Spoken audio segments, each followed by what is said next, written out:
Ho, ho, ho. Ho, ho, ho. Hello, everyone. Good evening. Welcome to this recording of the On the Ball podcast, our first one of the season, episode number 75. I'm going to try. Let me put my... Look at this. Look at this. There we go. Oh, no. Tell you what. Let's put that live. Hopefully that works. I can't actually see it on my screen. And then you can have a logo. Look at that. Exciting. Yeah, this is a new thing for the new season. We're going to try and record the podcast live. We kind of invited you into the recording session on Zoom, effectively. Only we're not doing it on Zoom. So I hope you enjoy it. Please bear with me because I haven't done it to this level before. But I have got the guests. We've got John, Hodgey, and Maddie are all waiting for me to crack on with my waffle and what have you. And I probably need to introduce them now, otherwise it's going to get quite muddly. So there's John. Look, I've managed to get him in just at the point where he wasn't looking. Hi, John. Hello, everyone. How is everyone? We're all great, thanks. I assume. You can see comments, can't you? I don't like that. Yeah, don't look at those. No, when I've got a handle on how this works properly, we will sort of introduce some comments and things. There's Stu. Hi, Stu. Hiya. I've got to mute my mic when I'm not talking because otherwise there's going to be echo, and I'm on a phone, and the only way. And he's stuck. Yeah, I think he had an unfortunate accident with his laptop, Stu. So there we go. He might drop out and come back. Can we keep him like that all the way through? Well, we might not have a choice, John. That might literally be it. Back. And there's Maddie. Look. Yeah, hello, Maddie. I've just figured out how the comments work. It's a little bit scary. I might hide them. You know, I don't need comments on my performances we're going through. I've learned to ignore them. Oh, Hodgey's moving. That's good. Quite a bit slowly. He's muted himself again. Hodgey can sign his way through the pod. He's gone and he's back. Okay, that's all right. As long as I know you can come back if you go. I fixed it. Yeah, of course you have. I might fix it. If this, by the way, if this just doesn't work, I'm gonna leave. Right. So well, that's fine. And you see, I'm happy with that. The benefit of that will be that the people watching on the video will know that that's happened. No, I can see John and Maddie react to Michael, but you just disappeared in a kind of Doctor Who regeneration. So that's good. Excellent. Well, let's hope it's not my connection. Right. So I think that's all worked so far, hasn't it? And we there's no sort of great secret to this about checking levels or anything. So fingers crossed, we will all be okay. I think I've got to make StreamYard work, and we're going to record our pod, which, as I said, is number 75, isn't it? Yes. Is this it, by the way? Is this the pod? Are we waiting? Pod? This, I mean, regular listeners to the podcast will know that this is exactly how it sounds normally, and probably quite a bit rambly. But also, my script hasn't updated yet, which is obviously a slight drawback. So these are the technical joys that obviously you don't get. While you're sorting yourself out. Yeah, go for it. That'll be good. Maddie, where did you get your glasses from? Specsavers. No, we're interested. They were like 69 quid. I think they're the same, aren't they? I'm blind. Like I don't know. I've got contacts. Boring glasses. Oh, no. Nice. They're all right. So I had to get my mum's approval for them though. She hated my old. I can hear you, just quite really quiet, Stu. Well, I mean this is That's different feeling for me. Being hang on. Right, am I now too loud? No, you're fine. Very I find done that right. it feels unlikely you're going to be too loud tonight, Stu. Don't worry about it. Well, that'll be a first.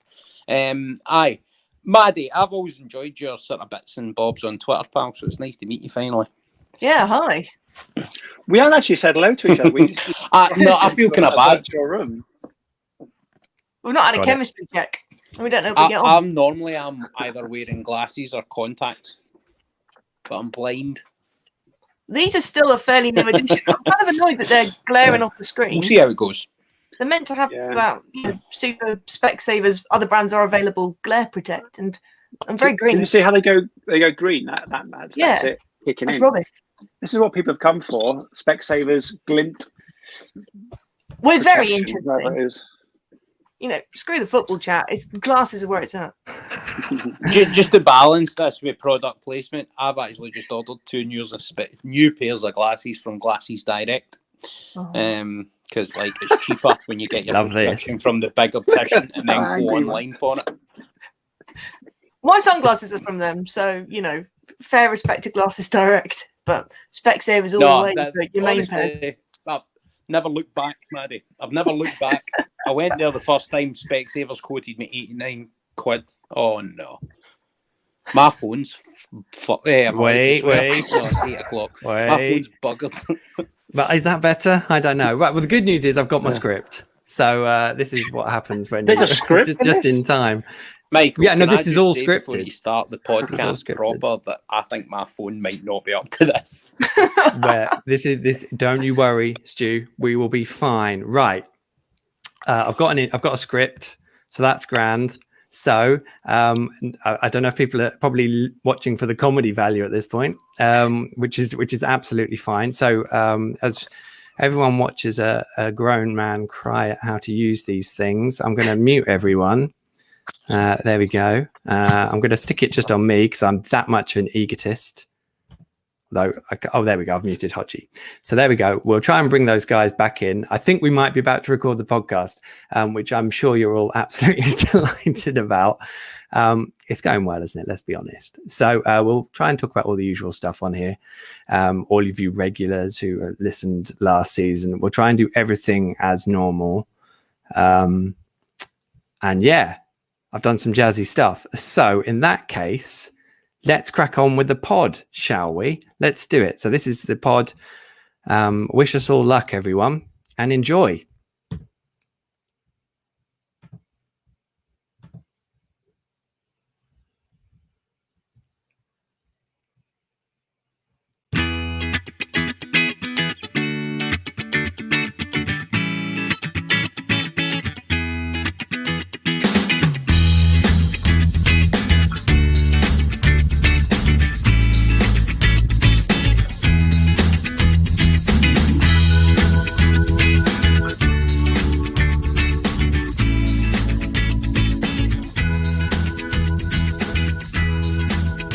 Hello all, happy new season and welcome to the 75th edition of On the Ball, the Norwich City podcast that couldn't take itself seriously if it tried.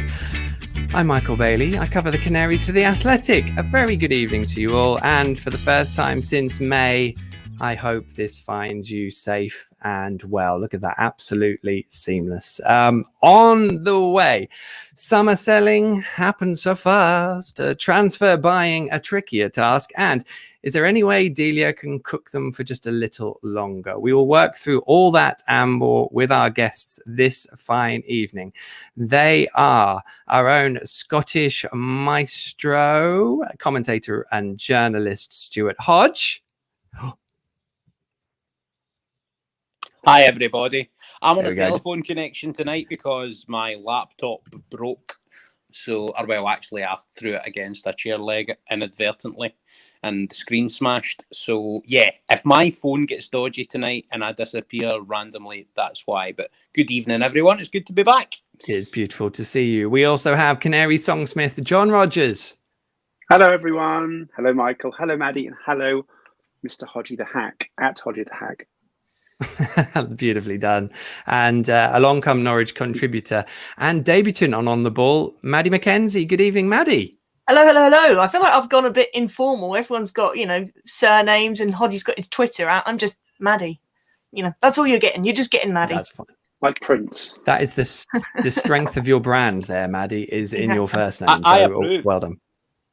Hodgey approves, which is good. Rest assured, we will have all the usual On the Ball regulars as well on the pod over the course of the season, especially if I can convince them that recording live via video stream isn't so bad. But of course, we've got you guys tonight, which is absolutely brilliant for our season preview, which is very exciting. How have we summered?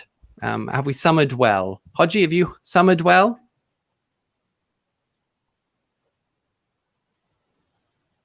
Oh, I keep putting my mic on mute because otherwise it's going to echo. I think I have summered pretty well for a Scottish guy. The Euros Michael was fun. And Hodgey, I apologise. The Euros as well. He can't hear us. I think there's breaking news because people are saying, look at Rashida's Instagram. Should we do that? It's good. It's worth an interruption. Go. John, break the news. Whose Instagram are we looking at? Here we go. I'm looking. There is a picture of him. Hey, Josh Sargent, where are you? And it's a picture of Josh Sargent. I can't say Josh Sargent because everyone's going to do that. So maybe they're both together. Maybe they're not. Maybe they're doing something. Norwich City Football Club is hashtagged it as well. So I think that's a kind of official, isn't it? Yeah. Indeed. Surprise, although everyone. the email I've got, I can't say anything about until 8:30 apparently, and it's 8:16. So maybe someone's gone early, but there we go. Yes, I would imagine Josh Sargent is an Norwich player, which I was kind of expecting to break. So there we go. That's exciting. Should we go straight into it then? They could have done a double signing, couldn't they? If he's like, when's the last time Norwich did a double signing, or any club did a double signing? They used to do them back in the day, didn't they? Yeah, I've a feeling. Well, I remember Norwich had a press conference with 3 signings at one point, which was Jacob Butterfield, Stephen Whittaker. Oh, who was the third? Bradley Johnson. Yeah, he could have. Wow, trio. I don't think they were all announced at the same time, but they've certainly come in front of us in the same time. Yeah, don't say that, John. Sorry. Good memory, Michael. Yeah, let's assume it was true. Breaking news, that is exciting. That takes us straight into headline act, which is what we usually start with. So away we go. As I was going to say, I wanted to really get stuck into the transfer business, and a lot has happened over the course of the summer. But let's start with Josh Sargent, as I presume it's going to get confirmed in the next 15 minutes. So there we go. But John, I'll come to you first. What is this a sort of signing that gets your juices pumping? Well, I'm going to be the everyman of this podcast because I don't know much about him. I don't think many people do. I mean, people have kind of like Googled him and looked at his YouTube video of him like doing that kind of control and knocking it over the goalkeeper and putting it in, which looks amazing. But it looks like you have to go with people what they said. I saw Dan O'Hagan tweet something about him being a hard worker, runs hard, does the channels, wins headers, not the greatest finisher of things, but he sounds like he might be an upgrade to Hugill, who I think he might be on the way as well. So maybe it's kind of that, it's just upgrading players that we want to leave or are not going to cut it in the Premier League, I guess. So I'm looking forward to seeing what he can do. And I don't think he'll be a starter over Pukki, honestly, but he's young. He'll be an excellent kind of player for the future, maybe. Who knows? I mean, unless people have seen other things of him, then you can tell me, Michael, or Maddie and Hodgey can tell me more about him, because I just, apart from his YouTube video, that's all I know. Hodgey, have you seen much?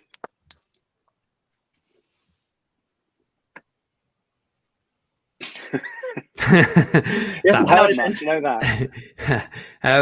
Well, I mean, I saw a few clips of him, and I could see that he played. Occasionally, has played in a slightly deeper role as well, in a sort of a 3 or out wide. He's not particularly prolific in terms of his goal scoring, but he's actually, he's 21 years old, and he's 6'1", and he seems quite. There seems to be a bit of intelligent movement there, and for a young age, he's already a USA international, Maddie, and he's been playing in the Bundesliga, not exclusively. Yeah, I think. May have played a bit in Bundesliga too, but I mean, so have most Norwich players. So in terms of the second tier in England. So yeah, I mean, how do you see it? Yeah, I know even less about him than John, because I haven't even watched the highlights. I think the most I know about Sargent is I watched his plane land at Norwich Airport on Flight Tracker this afternoon. So that's about my involvement with his signing so far. But if he can do to Pukki what Fairman did to Krul, then that's all we need, really, isn't it? Obviously Pukki tailed off a bit in the end of the last Premier League season, and he had the injury, so that couldn't have helped. But if you have someone behind him who we know has the potential to usurp his place, because I think, as great as Ida is and as fantastic as his potential is, I don't think he's likely to usurp Pukki as a starter. So if we have Sargent coming in and Farkas saying, well, he's there, he's competition, maybe it'll help him push on. I don't know. As long as we have someone scoring regular goals, I don't think it really matters whether it comes from Pukki or Sargent. And I'm just happy that Daniel Farker's got a nice young player, a nice international that he can develop. It's his modus operandi, and I can't wait to see what he does with him. Go on, Hodgey. A couple of points, and I realise that I'm on a slight delay to everyone else, so I'm going to be that echoey voice that kind of comes into the ether every so often. So I'm going to. Is this to the first question? Like longer blocks. So this is to both. First point is, Maddie, I think you're part of this denomination of Norwich City fans who have like doubled, trebled, quadrupled the amount of people on that flight tracker website, because I keep seeing screenshots all over the place of people watching planes. It's like the modern day plane spotting. Like, I don't know if you wear a jacket and put binoculars on when you do it, but I quite like the fact that we are Norwich City fans are taking the lead in that. Secondly, sorry, Hodgey, just then. Hopefully he's not got feet like more breaking news. No. Can I just? Sorry, Hodgey. We'll come back to you. Can I just say that there was, I think, one point where everyone was wondering what this plane was doing, flying from somewhere in Europe to Norwich, and apparently it was coming back to get cleaned, but people couldn't deal with that because it was a private jet flying into Norwich, and it must have had a player on it, which I quite liked as a story. But anyway, yes. Point 2, Hodgey. Sorry. Sorry, I point to that. This is going to be fun. RAF Lakenheath has just jumped into my head because my head's weird. So yes, Josh Sargent, hopefully not get feet like John Sargent. Did ask about him. Haven't seen much of him myself. Did ask. Got a few people I know that cover German football. Dan O'Hagan among them, and sort of a few people that I know from back in my Eurosport days, whose opinions I trust. And the chief kind of theme that came through is this is our version of a kind of Dirk Kuyt type player. This is a player that can kind of play in the wider role or up front. He's going to be hard working. He's going to bring the players around about him into the game. And although he might not be prolific, I think he's going to win Norwich City fans over with his endeavour, his work rate. And I think the eye test will be the telling thing for Norwich City fans with him. And I think he's going to pass that with flying colours. I also think he's a different kind of option to that which we've got, because Pookie's obviously very prolific, particularly likes playing on the shoulder and very much as the kind of number 9. This is a guy that's going to be more of a kind of focal point of the attack in terms of bringing everyone else in. So I think that's really good. And then Adam Ida's more of your kind of all-round modern day striker. So within those 3, you've got 3 very different options and of a higher calibre, I think, in terms of the sort of sum of the parts than we had last time we were in this division. So I think it's another good piece of business. And again, if he does the job to the standard that we're hoping and expecting, or maybe more hoping in this case, then I think 10 million euros should prove to be another shrewd piece of business.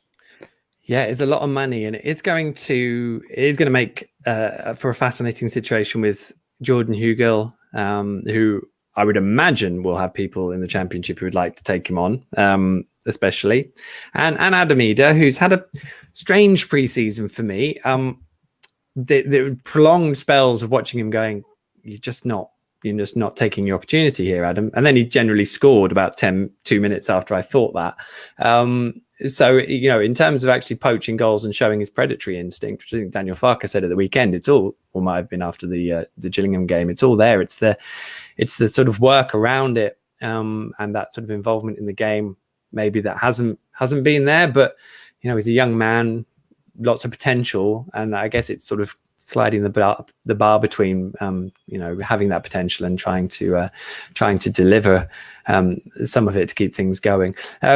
Obviously an interesting dynamic, which I guess came from the first spot of it, John, which is that Josh has obviously played with Milot Rashica, who Norwich have spent £9.4 million on as a signing from Werder Bremen. I did a bit on that on The Athletic, obviously, so you can read that. That was earlier in the summer. But a genuinely exciting player. I'd have to say he hasn't looked particularly fit so far in pre-season. He's had a bit of a hampered one, as they all have, and we'll get stuck into that in a bit, I'm sure. But so we have to sort of take that with a pinch of salt, and maybe he's going to be someone that will take a bit of time to get up to speed. But I do kind of feel, John, that he's someone who, once he gets up to speed, will look the part. And also, it's kind of like this idea of signing not necessarily double signings like you suggested, but players who kind of know each other, who those two, Milot and Josh, will have played together for Werder quite a bit. And then if Norwich do pull off the signing of Christos Jolis, I think it is, then he has played alongside Dimi Yanulis at PAOK. So, again, two players who kind of played on the left over there and sort of seem to mesh quite well in their better moments. So I guess that certainly bodes well from a Milot and Josh perspective. Well, I'm glad you said that, because I got excited in the breaking news fury that was flickering around. But I thought it was the new guy that was coming in. Have we just broken the transfer without meaning to? No, I assumed it was the other guy who was going to be coming as well.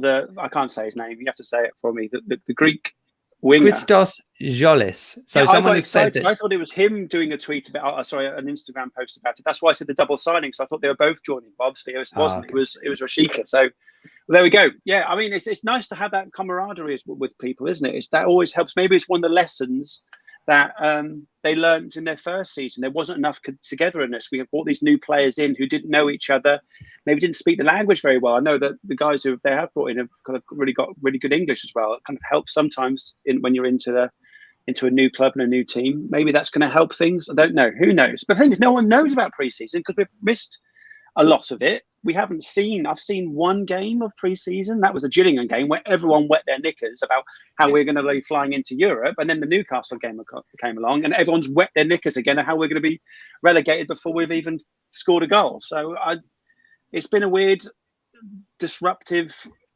inconclusive pre-season. So it's difficult to kind of give a good comment about what's happening at the moment. But hopefully everyone knows each other, everyone loves each other, and we'll be mid-table obscurity by Christmas. The delights of Premier League mid-table obscurity. Wouldn't that be lovely?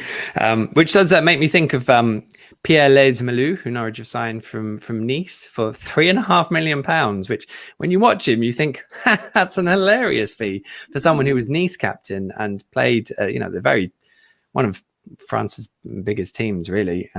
I mean, under PSG, who are just in a different stratosphere, obviously. But yes, I remember a few people have sort of said to me, "Oh, he's nothing more than an average Premier League player, really." And I'm like, "Well, we'll definitely take some of those because if Norwich have got some average Premier League players, we're doing okay." Stiepermann and Vrancic. He's going to go together, and he's going to come up just come out of that little, like the fly. He's come out looking like.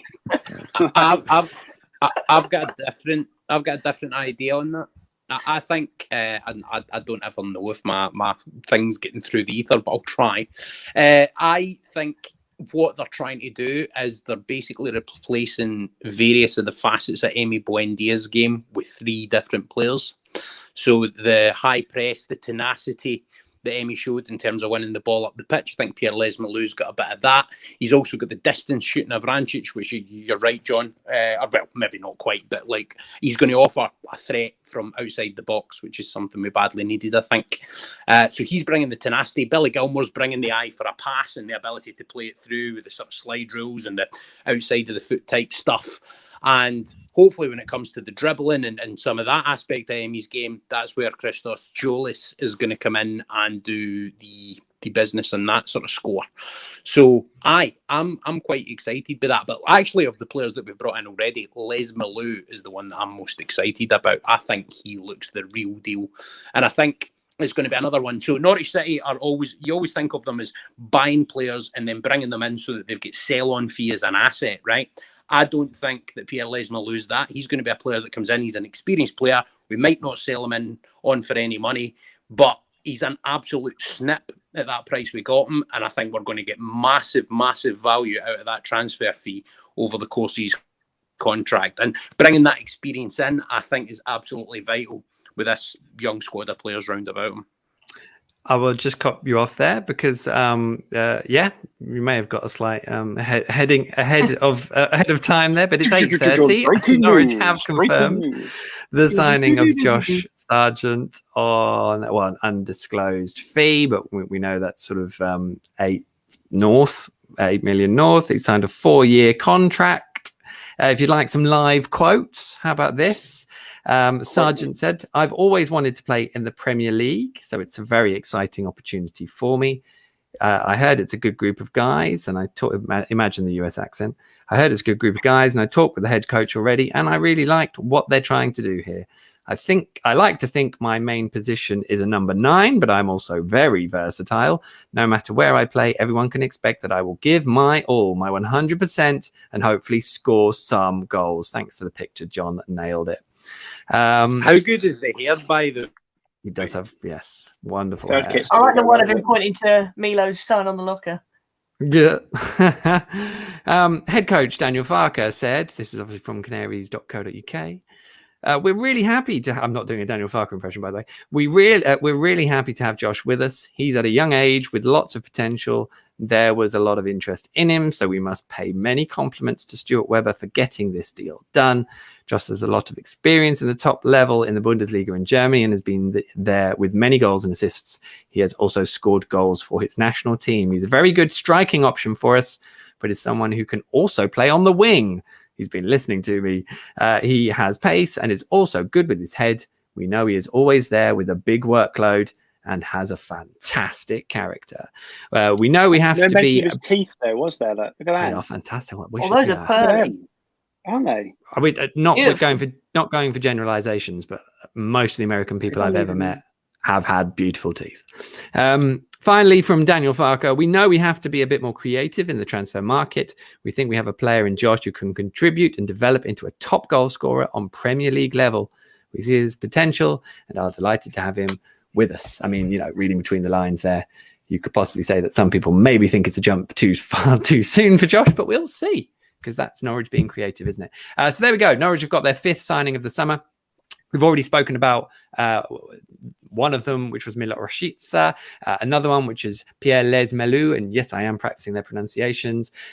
Christos Jolis, as you say, is one where I would say Norwich is still working on that, and I think there may be a bit to do, and I think they're a bit reticent to say too much until he's sort of over here doing stuff properly. So fingers crossed, because I have to say he looks a bit of a player, but we will see. Don't tell anyone that, and hopefully he signs for Norwich sooner rather than later. He'd be a great attacking option, which I think then only leaves Angus Gunn, who's back at Norwich, which is obviously exciting, and that's one for the future, I think, given we'll have to see what Tim Krul wants to do over the coming years, I suppose, as much as he's loved here.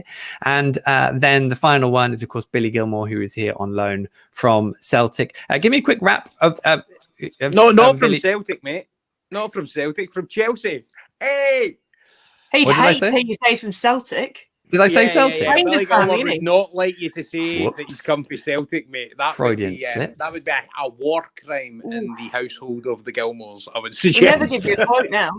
I was just checking everyone was listening. I don't know why I've said that. That's random, but it is, of course, from Chelsea. Stu, I mean, what do you want? Yeah, exactly. Yeah. Are we excited about Billy Gilmore? He is a very hyped player, very assured, impressive young man when you speak to him as well. He's played on the highest level and he's impressed at the Euros. So there's lots going for him, Maddie. I mean, is it one that excites you, or do you still think, well, yeah, but we need an Ollie Skip replacement? It's difficult, isn't it? I would love Ollie Skip back, and I'd love to see Skip playing with Gilmore. It would be beautiful, but I think it looks likely that the Skip ship has sailed. It's difficult because if it was 100% that we couldn't get Skip, I think maybe we'd have Brandon Williams in by now, and it seems like they're keeping that loan option open. So I think as long as we don't have Brandon Williams, there's still a bit of hope for Skip. But yeah, Gilmore just looks the part. I mean, he's a Champions League winner. What more could you want on loan for a season? And he looked awesome against England for the Euros. He looked absolutely fantastic. Scotland's best player by a mile. And it was a shame that he had to move. Wait. Sorry, Hodgey. Who would you say was? Don't start that. Go on, No. I said. Also, by the way, the single best sentence that will be uttered in this podcast this season is "the Skip ship has sailed." That's magnificent use of English. But talking about Scottish, when we beat you 0-0 at Wembley, oh my goodness, Billy Gilmore! You what a way celebrated to like start. it was, yeah. Well, obviously. I mean, celebrated that nearly as much as Italy winning the final in Scotland. Now, I think Billy Gilmore was amazing that night. I think he played with the assurance of someone a lot older than he is. But you kind of expect that because anytime he stepped in, see the amount of man of the match awards he got when he stepped into that Chelsea first team per ratio of games that he played was staggering. And he's one of those players that can dominate a game from that deep pocket. But you mentioned about bringing Ollie Skipp in, Michael. He's not going to be a replacement for Ollie Skipp. He's a different type of player. If we were still playing sort of 4-2-3-1, then maybe he would play in a similar area of the field. But I think part of the move to a 3 is we getting the most out of Billy Gilmore and Pierre Lesmelu and the other midfielders that we've got in mind. I think defensive midfield's an area that we're definitely still looking to strengthen. So we'll be interested to see what we do in the rest of the window in terms of that going forward. But Billy Gilmore's such an acquisition for Norwich City. And if we only get him, obviously hoping that he manages to get a full campaign with us. And I've got two sort of horses in this race. So I'm thinking in terms of his development for Scotland in the long run, it's going to be brilliant to see him come to Norwich City, a footballing team, right? And he's going to play every week pretty much as long as he keeps his jersey. We know Daniel Farke doesn't change a team that's playing well. Hopefully Billy Gilmore can be part of that. But for Norwich City, we're getting... There's only certain windows of opportunity for Norwich City to get players of a certain calibre and talent. Emi Buendia, we benefited from the fact that he was sort of knocking around maybe kind of more unfashionable teams than he should have been, given the level of talent that he has, and then we brought him here and turned him into a 40 million quid player. So that's us seasoning a window of opportunity. Teemu Pukki, it was the right move at the right time. And there's been different ones where we've kind of brought players in and it's been like, right, this is the right move for them to go to Norwich City. But to get a young player of that standard, there are few sort of players that you can get and you can bring in. And us being in the Premier League, Thomas Tuchel and Daniel Farke have been good pals and there's been a great trust between them. That's there's been various sort of things along the way that have led to Billy Gilmore arriving at Norwich City. And I mean, he's for 3 miles down the road for me. I could not be happier. This is such an alignment of the stars and planets for me. And I'm so excited. One for Hodgey. It's one for Hodgey. Going to be fascinating watching Billy Gilmore because, watching the Newcastle friendly, and I'm really reticent to read too much into it. I thought there were 1 or 2 times when he got caught out a bit. And I think the best thing about Ollie Skipp was he learned really quickly over the first month of last season and became a really important part of the team. I think Billy is going to have to do the same thing. And I think it'll be on him really, because if he starts looking at it and going, well, why were you not here when I was trying to pass it? If he starts looking at the reasons elsewhere why things aren't coming off, then it might become tricky. So I think we'll see. We'll get a really interesting insight into what Billy Gilmore is as a player and how he develops. John, you had your finger up. I know. I was just pointing at you talking. It's nice that the family are following him around and wearing Norwich shirts as well. I don't know if you've seen it on the social medias that his whole family had Norwich shirts and having pictures and not the home chatting shirt, with the locals. the Yeah, exactly. Which shirt was it? Which one was it? I don't know. Away one, I think. The away one. Blimey. John's light's gone out. The away shirt, by the way, is beautiful. This season's away shirt is a thing of beauty, I have to say. It's lovely. So there we go. Just in terms of incomings, so I think Norwich will go quite late into the window for once. We'll have to see how the opening games of the season go, but the window does close on the 31st of August at, I guess, 11 p.m. I'm assuming. I expect at the moment that they're probably trying to see if they can get a centre-back in, but I think their top targets for improving their centre-back options have all gone, so it's difficult to see whether they're going to spend more money on someone who comes in to compete or whether they try and do a stopgap. I'm not really sure. I think they want someone who can cover both full-backs, which would be Brandon Williams, but as Maddie mentioned, you get him on loan. You've already got Billy Gilmore on loan. You can't get Ollie Skipp. And Norwich do also want a central midfielder, I think, to kind of cover the hole that has been left by Ollie Skipp, because I don't think they've really done that with anyone else they brought in. So if they get linked with a 20 million striker now for the rest of the window, just ignore it. Let's do us all a favour. That'll be grand. And we'll see how it goes over the coming weeks. what we should just really briefly talk about is the fact that obviously Moritz Leitner has finally been released, and I think he's playing in Zurich now, so good on him. Hope he gets to play some football, because it's a bit criminal that he hasn't had the chance for whichever reason. Marco Stiepermann, wish him all the best. I think he sort of fell out of love with football and had a really difficult time with his own health, so good luck to him in just enjoying playing football back in Germany, which is what sounds like likely. Mario Vrancic is ripping it up for Stoke, by the way. What a lovely thing that is to see. And Emi Buendia was sold. So I was just throwing that one in. Todd Cantwell's not going to Aston Villa, by the way. Yeah, well, you might go somewhere else. I don't know. Depends who wants him. Yeah, Emi Buendia. Injured, by the way. Who? Emi? It wasn't in the squad against Villa, the last Villa game. Well, Stu, you were there. Yeah, I was at the game. I'm not sure what the deal was in terms of Villa, but they seem to they've obviously got a list of players that they think are already match fit enough. And I think it was a case of trying some new things, getting some young players some game time. Although they did have knocks to a couple of key players. Ollie Watkins had a bit of one, and then somebody else got a bit of a knock. It escapes me right now. That's the difference between sitting in the production truck and commentating the game. Your memory atrophies quicker. But I was going to just to take it on to Emi, Stu. I mean, is that briefly, is that something where Norwich are really going to miss him, or have they kind of done enough to sort of improve the team for the lack of their, most creative player? I think so. I've pointed this out numerous times prior to Sir Emi getting sold, and I think it's important to do it again. Is every time we've sold our best player under the current administration in charge of the club, we have got better.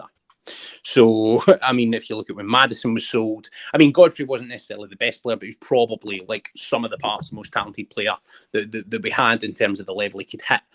And or at least up there. But whenever we've sold some of our best players, we have got better under the current administration. Now, I think the biggest thing that Norwich City have done this summer is the change tactically. And I just think that we're going to be a far better proposition in the Premier League setting up the way that we're going to set up this season. I think part of that is, I've already mentioned how they've tried to replace Emi with various different players doing various different jobs. I think that's obviously a good thing. But I think tactically, just the setup this season is going to suit us better. I'm not sure it would have suited Emi better. So that's a kind of interesting sort of double-faceted, double-edged sword, whatever you want to call it, thing to look at. Now, I think, of course, we're going to miss Emi, because he's a magnificent world-class potential player that I think is going to have a couple of years at Villa and then be playing Champions League most of the rest of his career until he winds down. So I think obviously you're going to miss a player of that calibre, but I think the team as a whole could improve again. And I think we might be a better Premier League team this season without Emi than we were the last time when we had him.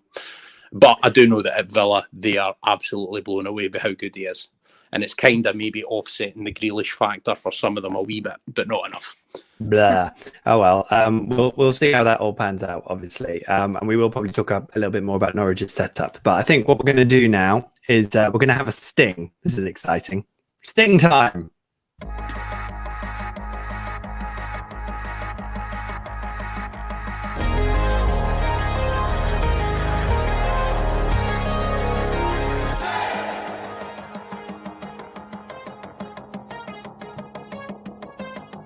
I mean, I just quite like that music, to be honest. So I hope you enjoyed the sting. That's going to be a welcome relief in this podcast. Stu, we'll call this section "This is Almost Fantasy Football" because that's what we've sort of moved on to there. Oh, John's gone. John's had enough. This is normally when we look a bit forward. But I do just want to reflect slightly on pre-season and some of the actual action. I mean, it was quite amusing watching the Kings Lynn game and then seeing the friendly highlights later and seeing how slow it all was, which I think was probably in my head compared to the Euros. And then obviously it was a bit of a mishmash after all that. We've had COVID tests and Norwich have had 2 fewer friendlies than they wanted, and originally they wanted to go to Germany where they were going to have three games, and that came and went. So it's not really been, Maddie, a pre-season like any other Daniels had, even in the midst of the pandemic at the start. Last summer was a better preseason, and that was only 3 weeks after only 3 weeks break. So I I don't know if you watched the Newcastle game either, but is there sort of a bit of trepidation there in the fact that come Liverpool at Carrow Road on Saturday, Daniel Farke may have to choose to play some players who have had almost no pre-season, such as Grant Hanley? It's difficult, isn't it, with pre-season? Because, watching Gillingham, when I was in the stadium, watching us hit 5 past them and you're thinking, oh, this is fantastic. We're going to storm the Premier League, welcome to Europe. And then you have to remind yourself, no, it's Gillingham. Let's calm down. It's pre-season. Hold your horses. And then you had the same with Newcastle. You're like, oh, we got battered against Newcastle when we looked awful in the second half, and we need a new centre back and we need this and we need that. So I think from the fans' emotional perspective, it's left us with more trepidation before Liverpool. And you look at, say, Pookie, who's not really played. Hanley, I'm not sure he's played. Gibson has played a little bit. So yeah, you have some players who aren't match fit in the slightest, and I think it's going to be a guessing game. Normally before a match, you can kind of guess with accuracy to about 9 or 10 players how Farke will line his team up. But I think this time it's anyone's guess. Formation, lineup, personnel. I think you could guess 5 or 6 different kinds of teams with different kinds of lineups and be in with a shout of being correct. So it's an interesting one. I think I'm nervous, but then I think you can't not be nervous. We're facing Liverpool at Carrow Road for the first game of the Premier League. How can you not be nervous about that? But I don't know if it's to Norwich's benefit not having had the pre-season, because we looked very different between Kings Lynn and Gillingham. So perhaps there was more time to work behind the scenes and play games against each other. I don't know. It seemed like something had gone right in that time. So I think it's just a case of wait and watch and see, and look forward to that press conference on Friday where, we just hope he doesn't reel off a list of 10 or 11 injured players to start the season. Oh my gosh, I can't believe you just said that, because that would be the whole bring it back to the normality of things. I will never get over the first pre-match press conference in Project Restart where you're like, okay, here we go. Straight back to normal. Literally, like, they'd all got injured in the space of 4 days before the first game back, and it's like, wow. Well, you tweeted for the Newcastle game something along the lines of, Norwich haven't really started the second half with much pizzazz, and then within 2 minutes we conceded, and it's like, oh, it's fantastic, it's back to 2019-2020. That was exactly the way we seem to approach all of our matches in the second half of the Premier League. So yeah, hopefully we're not falling into old habits like that. I mean, there is what a year.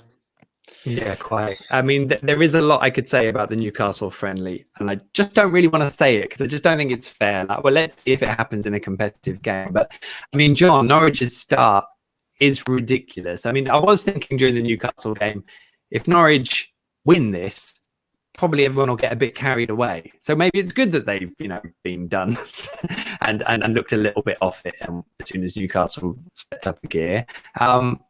I mean, no one's going to get carried away. I mean, Norwich could feasibly lose, 4 and 5-0 in their first 2 games, and that would be par for the course, wouldn't it? It's Liverpool at home and Manchester City away. You can just get thrashed by them. I think it's then Leicester at home and Arsenal away. So, that's a tricky start. And then, of course, in the back of my mind, I've got, well, actually, Norwich only lost one of those 4 games 2 years ago in corresponding fixtures. And then on the flip side of that, again, if I've flipped over too many sides, Norwich host Watford in their 5th game, and everyone's clearly like, well, we've got to win that one. So what a start, hey, John? I will say, Michael, I didn't get much of that. All I had was what a start. But I guess you're talking about the first few games that we've got up.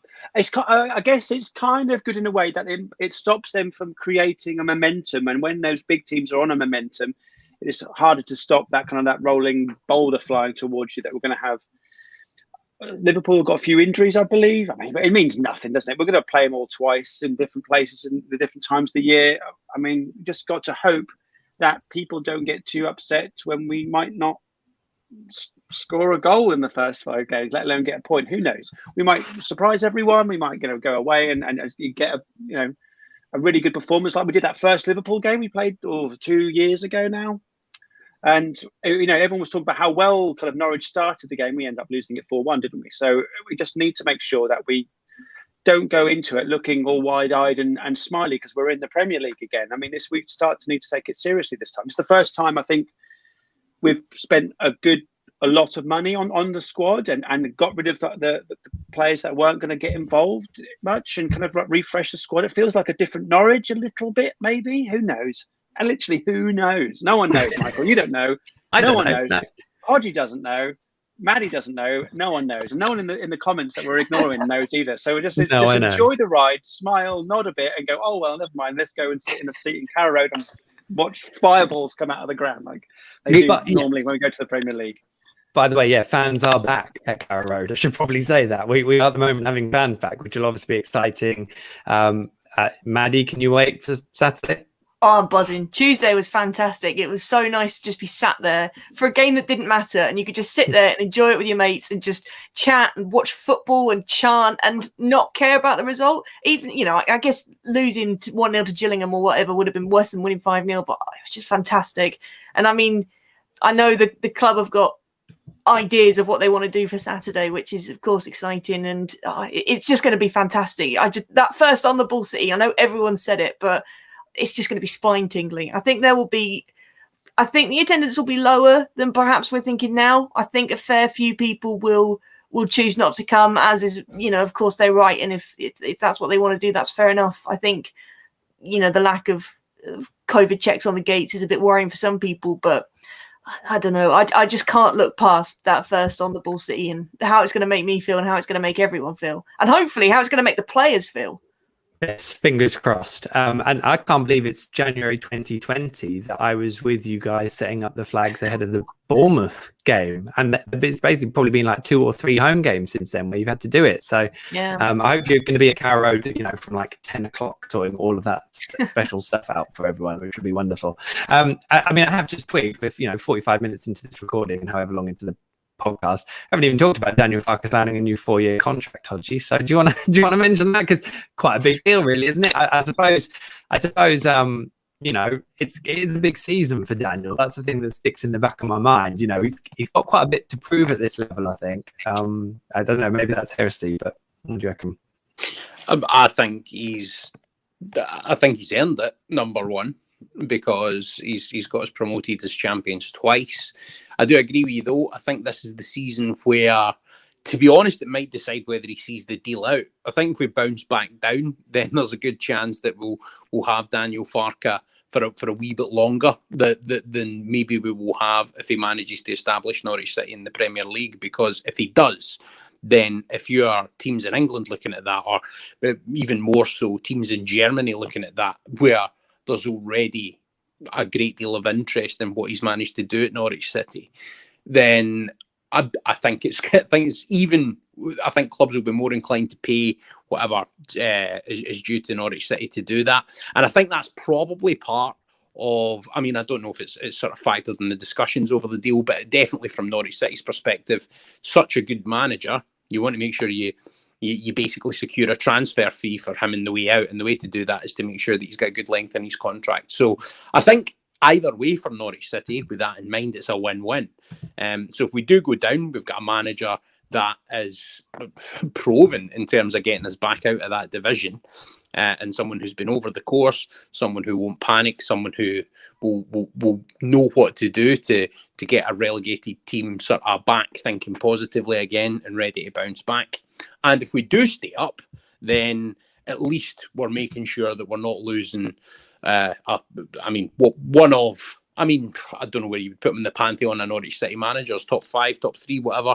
Then one of the best managers the club's ever had. You're making sure you're not losing them at a snip, and I think that's important. So it's a win-win for the club, whatever way you look at it. And for Daniel himself, I've got to say I'm delighted, because he's built something special here in terms of the connection he's got with the supporters, in terms of the football that we've played.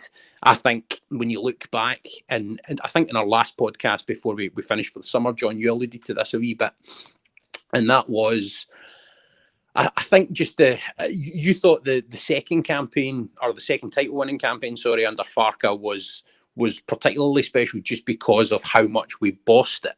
And I think that's really, really good to look back on, and particularly in a COVID condensed season, all of that stuff, I think you really look back on. But I look back, I must admit, now part of this is because fans were there, I think, as well.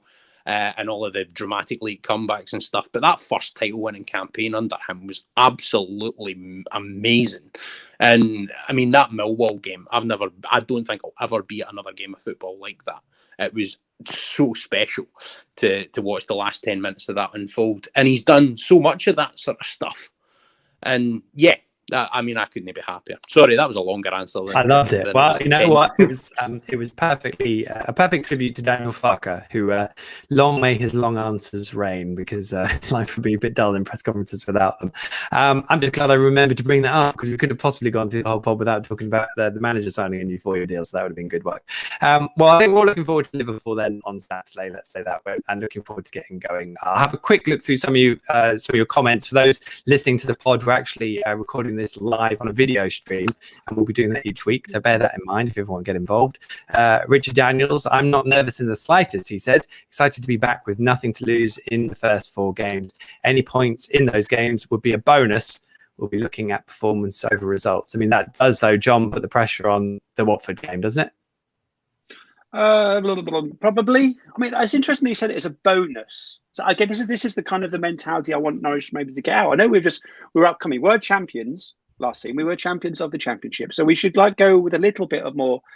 I don't know what the word is. A little bit more arrogance, maybe a little bit. I don't know. Maybe we need to start showing a little bit more arrogance as a team, like Villa did, like Leeds did, and just go and attack these teams. And maybe the amount of forwards we've been linked with and bought and put into the last third of, or maybe the last third, the kind of the forward half of the team. And we haven't done much at the back, have we? So maybe we're going to go and attack teams. Who knows? All I'm saying is, Rich is a good point. I mean, I understand the bonus thing, but maybe we shouldn't think that anymore. That feels like old Norwich. This is new Norwich. We're going to go and compete, hopefully, against the big teams. I thought we were too naive. Is that positive enough? I'm normally quite negative and natural. I'm going to be more positive this season. It was beautiful, John. It was beautiful. Ollie Crook tips in, which might come on to what you're going to say, Stu, but have you heard any whispers that we're going to change our base formation going into this year? I mean, it's notable. I think I said it in my video verdict that I've seen Norwich play a 4-3-2-1, a 3-4-2-1, a 3-4-1-2, a 4-2-3-1, a 3-5-2 flatter. And I'm pretty sure Daniel would like to play a 4-1-4-1 or a 4-4-1-1 if he could. And of course, base formations mean nothing because everything's so fluid. But it's a good subject to talk about. And there is a fundamental difference between playing 3 and 4 at the back, particularly. But what do you reckon, Stu? I mean, I do think that tactical flexibility is something that wasn't there 2 years ago and has to happen this time. I think there's 2 main formations we'll play. We'll play 5 at the back with wing backs when we need it, and I think we'll play. I mean, the thing is, you can interpret formations as different things. What I would call a 4-3-3, which is with wingers wide, 1 up front, and then 3 in the midfield. But that doesn't mean that it's a flat 3. It means you've essentially got different players can move at different times, probably 1 natural sitter in the middle, and then the other 2, Les Malone, Gilmore, or whatever variation it may be, moving forward beside that. So that's the formation that I expect us to go in with, which, by the way, is a big change from the 4-2-3-1, which has been pretty much the mainstay of most of Daniel Farke's time here, barring when he switched it late in games for something. And that failed Project Restart formation change, which didn't quite work, even though we were all hopeful it did when he moved to 2 up front. So yeah, I think we will see a different base formation. And just before you come on to the Cholis one, Michael, can I ask one just while I'm in one of our spiels? And that is, do you think Adam Ida is currently the first choice striker going into the first game of the new season? Just talking about Liverpool. No, I think Teemu will start. I think he'll chuck a full week of work in, and then Teemu can't even be a question, can it? As long as Teemu Pukki is fit, he starts. But is he not risking severe fatigue because he's played so much football in such a couple of years? Yeah, I know, but what the hell are you talking about? I worry more about the mental effect of the Denmark game on him, because I know Eriksen now is okay, and we're all very thankful for that. But that was traumatic. I mean, even as fans sitting at home watching that, it was horrific. We saw him and we saw it in graphic detail, and I wonder. I hope he's had plenty of support from both the Finland national team and Norwich for that, because thinking from a psychology point of view, that's my background. Imagining walking onto a football pitch and every time you see one of your teammates go down, or you maybe panic about putting in a tackle. And I remember the commentator saying, if Pookie had got the captain sent off, he wouldn't have been there for Ericsson, which I thought was a horrible thing to say if that got back to Pookie. But that's mentality. So I just hope he's okay and that they've looked after him with that, because perhaps more than the footballing side of things, that's going to have really affected him over the summer. It's a wonderful point. I mean, I'm sure for most of us, probably the worst thing I've ever seen watching a game of football, which I would imagine goes for pretty much anyone who's watched a game of football. So, I completely agree. And, maybe I will ask him that when we next get to speak to him, Maddie, if someone else doesn't do it first. But I think possibly Adam, to answer your point as well, Stu, I think if Adam had done more in pre-season, then I think he could have had that opportunity.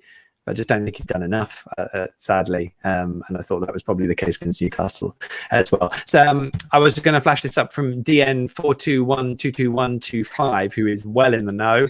He says that PAOK are holding on to Jolis for one more game, and Norwich and PAOK are negotiating the sell-on. So there we Is go. that a new formation that Norwich are doing as well? The 4-2-1-2-2-1-2-5. I hope so. Because that is literally 20 players on the pitch, and then I reckon we might beat Liverpool. I think that's it. Was there another one I was going to flag up? No. There was some. I've been reading all the comments. They've been really, really good. Everyone's really excited and interesting. So really, most people want to know about rumours. Basically, are we going to bring a centre back in? Are we going to bring a defensive player in? Most people have said that actually. There's been some good chant ideas as well. Good chant ideas. Were there, Matt? Can you? Go on, Maddie. It was right at the beginning. I think it was a Tom or a Thomas was coming up with stuff, and they were brilliant about good the chant ideas. I like this. I mean, that tell you what, I'll keep that in mind. What I did want to end on was Zach Gray, who says, "Staying up or going down, who cares? I'll still be there," which is obviously the sentiment that we should definitely end on. In terms of the podcast. So well said, Slack. Whatever happens, we'll all be back again this time next year. We're talking about whichever it is that's ahead of us, because that's part of the fun of football, isn't it? Exactly. Right. Well, we got some questions in. We've done everything. I think this is a roaring success, and I hope bar the odd, John's not sure, bar the odd connection issue, it's been a treat, and we are recording live, so apologies if it's not quite as polished as it has been in the past. But there we go. This is how it will be from now on. I hope you enjoy it. That is it, and time for the 75th edition of On the Ball, the Norwich City podcast that is now officially ready for the new season. If you're yet to do so, make sure you subscribe via your podcast player of choice. The pod is available free for everyone on your usual player, and we are now streaming the recording of the podcast live in video form on my social media channels. So just search Michael Bailey, The Athletic, Norwich City, and your preferred social platform, and hopefully it will turn up. You'd like to think, wouldn't you? Ratings and reviews, wherever prompted, are also and always hugely appreciated. And if you want to get in touch with us, offer any questions or topic proposals, sling me a direct message on Twitter at Michael J. Bailey. I'm not sure what John's doing, but it seems like he's trashing the place. So long may he continue.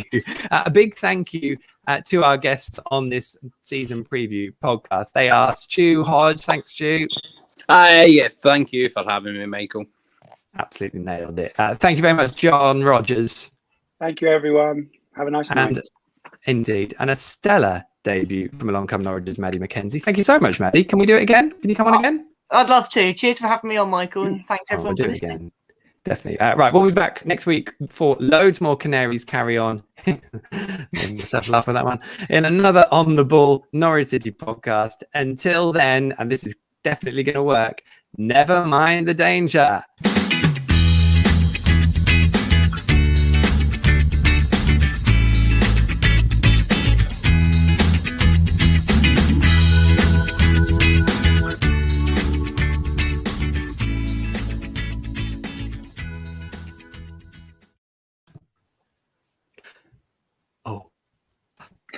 And we're clear now.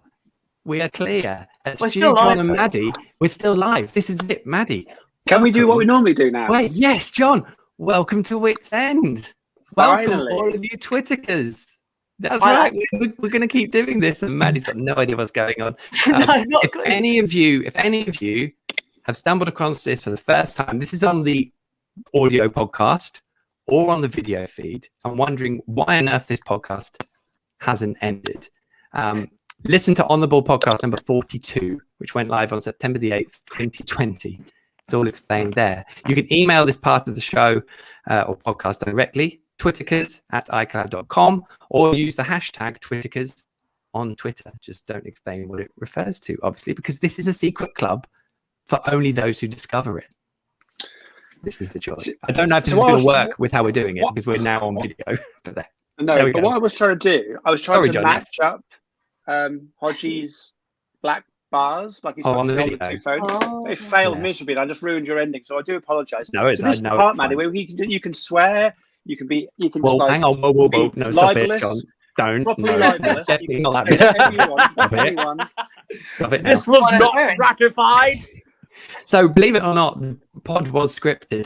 So, this is the bit that's theoretically not. We do just pick out a few random things. It's only a few minutes. I feel like a member of the Illuminati. It's quite exciting. No, exactly. This is it. You're in there Because now. most That people. my hood that's doing that. I look like one of the stonecutters out The Simpsons here. That you I do, can't John. think reference. I'm I going to go wonderful. dark now, Yeah, I okay? have So this heard. is proper shit, this is. John's gone dark. So, obviously, you know, a proportion of people will hear the end credits and just switch off or skip the next podcast, which is great because they've listened to the end of the podcast, so we take that. But if some people sort of accidentally leave it on, Maddie's got a torch out, which doesn't really work for the audio recording, but we'll take it. You know, hanging on, and you get to listen to Wits End, and it's a secret club, and we can do stuff on social media, but we don't obviously say that it's part of Wits End because it's all secret. Anyway, randomly through this, it was Charlie, isn't it? He set up a website, twitterkers.co.uk.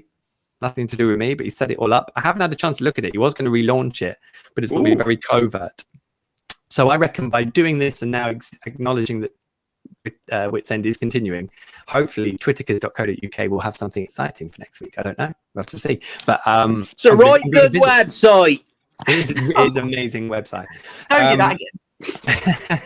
Was that your John son? asked me to, Maddie. Please forgive Christ, me. that was Please horrific. forgive me. Please John don't do asked that me to again. do my rubbish Norfolk Yeah. accent, and I had No. He retracts that request now. I do, massively. Now, what I will say, we obviously, because it's the start of the season, we're sort of short of continuing themes of conversation. So if anyone wants to say anything that sort of bugged them or in the back of their mind over the course of the season, then over the course of the summer, then that would be grand. One of the notes I did have here was players whose song was better than them, which I think was one of the subjects we discussed last season. But yeah, I can't think of anyone else who came up. But you did say someone posted a comment, didn't they, about songs as well, didn't you, Maddie? So I was just going to have a look for that. You know when you see other teams have a player and they go boo when they get the ball? Yeah. I think we've got one now. Who's that? Leave me alone. Leave me alone. What do you think? You think opposition John fans will? wants the Vindaloo chant to catch on. it's going to be Vindaloo. Definitely. He'd be so upset with me if I didn't mention it. He wants that. It's desperate. going to be John, Vindaloo chant. What punt did you say? Yeah, my big boss. This is weird. He hasn't got an H in his first name, was he? No. Oh, very true. I can't respect Johns like that. When Pierre first signed, I'm sure I saw a tweet that said Melu Yellow. They call him Yellow Melu, which I thought was great, but no one else really call him Yellow Melu. I quite like that, but Yeah, I think that it's one. a bit less Bloody mass Vindaloo. appeal. Yeah, Vindaloo is probably better and fresh in the memory given the Euros. So there we go. Give money to Keith Allen. Don't do that. Move upwards. I've got one. My phone might be about to die, so if I get cut off in my prime here, you know why. You've been saying that for an hour. No, it's about to die, definitely. Like, it's now in the last smidgen of a red bar. This isn't a Norwich one, but one of my favourite ones for a player who had a chant better than him. Celtic had a fullback called Chaduri, and the chant was, "Don't you wish your fullback was Chaduri?" Which I thought was really, really good. I like that.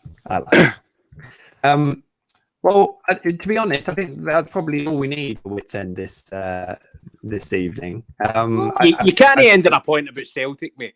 Like, it can't all be done. You can't end on a point with him singing either. That's the last thing we want. Okay. This is the value. Me singing and doing offensive to the ears. It's why people come. Here's one. So I saw my athletic Back to the colleague. glasses chat. I saw my athletic colleague, the wonderful Carl Anker, tweet a thread which was bad predictions amnesty. So basically just getting out your baseless predictions out before anything happens. They're based on nothing. So is there anything baseless in terms of Norwich City season that you want to throw out there as a prediction? And we can maybe, note them down for the rest of the season. Something, like, I don't know, anything. But I mean, I'm going to go with one. I've got a good one. I don't think we are not going to have a red card the whole of the season. Wow. Put your mortgage on it, everyone. Okay. Without Emmy, that's possible. Whoa. How about Emmy gets sent off at Carrow Road? I'm going to say that. December the 14th. Kenny or Grant getting him sent off is a given. And Farker will look and go. We're going to get a wink. That would be amazing. We're going to get a wink. We get a double wink. I've got one. I think Max Aarons will have worn the captain's armband before the end of the season. Ooh. Despite his youth. Like that. Maddie, you said you had one?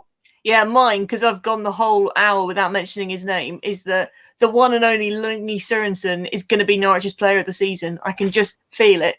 I've got a bet on that if he does do it, I have to get a tattoo of his initials and his number. So I'm almost hoping now that he doesn't, but absolutely, he can do it. He can be our player of the season. He's getting his name on the Barry Butler. Mark my words. Bookmark this prediction. It's happening. So JLS. I mean, people might get a bit confused when they see that. Yeah. It's worth it. I heard some doubts expressed about Giannoulis's performance against Newcastle, right? And seeing some universe we don't bring in a more cover at left back. Is Lungi Sørensen Jacob going to do that as a left back again? Now that he's he's more experienced in the position than he was, having never played a game there. So, is he going to do it there, Maddie, or is he going to do it? I want to see him in defensive midfield. I want to see him in his proper role. Let him have the chance to shine. And Dimmy, to be fair, I thought he was one of our best players on the pitch against Gillingham. He just looked absolutely awesome. So, maybe one bad game against Newcastle, but yeah, I want Lungi in defensive midfield, and I want everyone to go, "Oh yeah, he is really good, Maddie. You're right. Well done." That's all I want. It's just the personal gratification. That's what I like. Oh my God, there's more bloody breaking news. Oh, what? There's more breaking news. What's happened? Someone said that I don't know how to say his name again. Greek guy. Greek guy is a done deal. Zolis. I don't know if it's true. William M is saying it, and I know William M. He must. Well, we've got our leading journalist here, so he's on YouTube, so he must know what he's talking about. I have to say, actually. Oh, here we go. Here we go, people. This is what we've been waiting for. Someone did message me in the last 5 minutes to say Pauk have said yes. Oh. So on the ball exclusive. This is what people want. That is positive. It's someone I trust. That's why you couldn't end Wits End 5 minutes ago. There you go. So by the way, what a return for on the ball this is, man. 2 transfers and 1 goal. Love it. So there we go. I will stick to my original statement, which is that I will be much more confident once he's physically in Norwich and on a plane that isn't getting cleaned. But we will see. But I have to say, having spent a bit of time looking at the clips of Christos Jolis. Okay, I'm going to write it down. Are you sure? What a note to go out on. Right. We've gone on. Yes. Now, so that's it pretty much. There are a couple of Twitter accounts dedicated to Twitterkers as well, and Wits End, so keep an eye out for those. I mentioned the website, didn't I? Get emailing in with your players whose song were better than they are if you want. The email is Twitterkers, Twitter, KERS, @icloud.com. And also, normally, before we wrap up, we have Emmy Other Business, which was, of course, an Emmy pun. We can't do that now. So, I mean, should we have, as Stephen Parr said, so should we just simply revert to Kenny Other Business and be done with it? Yeah. Okay. Nice that was our Emmy Other Business for this week. We've officially renamed it to Kenny Other Business. I've got a suggestion. Yeah. I've got a suggestion. Yes. You could change it to any more to tell me, like Omobame Deli. No, or is that very tenuous? Wow. No. Okay. Thanks, man, for putting me down. That is a signal to end the podcast. All right. I blame a man for trying. Never. Never. I'm glad you tried. Just never do it again. We are done. That was wonderful and exactly what this podcast should be all about. John loved it. I love you all very much. I loved it. I loved it. You know how to get in touch. Hodgey. Don't forget the hashtag Twittercast if you want to talk to us on Twitter, especially because I can't really follow hashtags on other memes.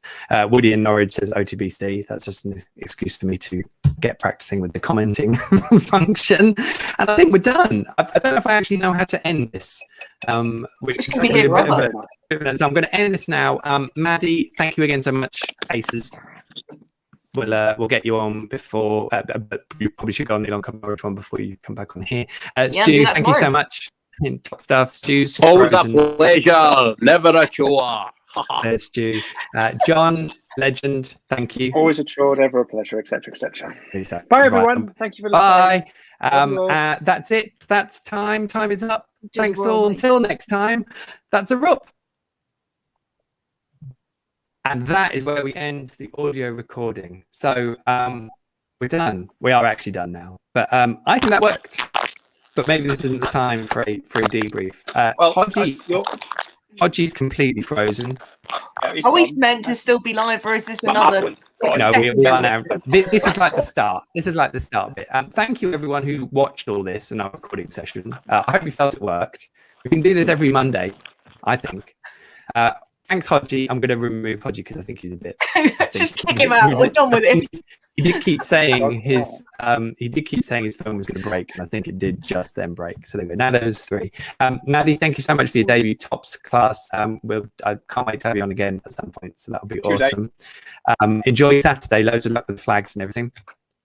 Hodgey's gone. There we go. I'm just kicking people off now. Look at me, just a brutal.